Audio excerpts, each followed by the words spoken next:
የህወሓት መሪዎች ፍክክር በህዝቡ ላይ ያለው ተጽዕኖ።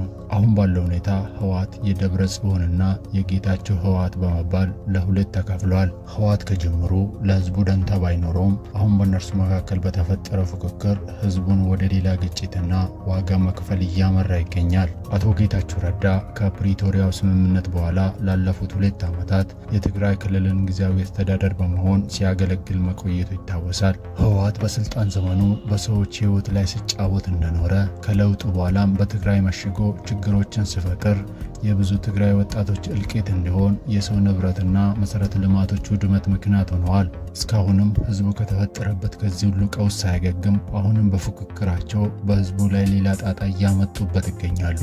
በቅርቡም በደብረ ጽዮን የሚመራው የህወሓት ቡድን 14ኛ ጉባኤ ወይም የህወሓት ምዝገባ ሂደት ለማድረግ መዘጋጀቱ ይታወሳል።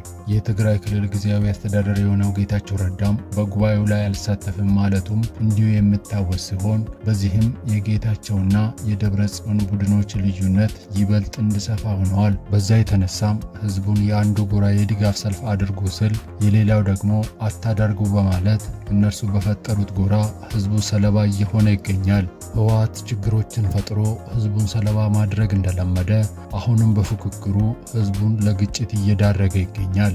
ስለዚህም ህዝቡ ከነዚህ ዓላማ ቢስ ቡድኖች ራሱን በመጠበቅ በክልሉ ሰላምና ልማት ላይ ማተኮር ይኖርበታል። አበቃን። ሰላም ለሁላችን ይሁን።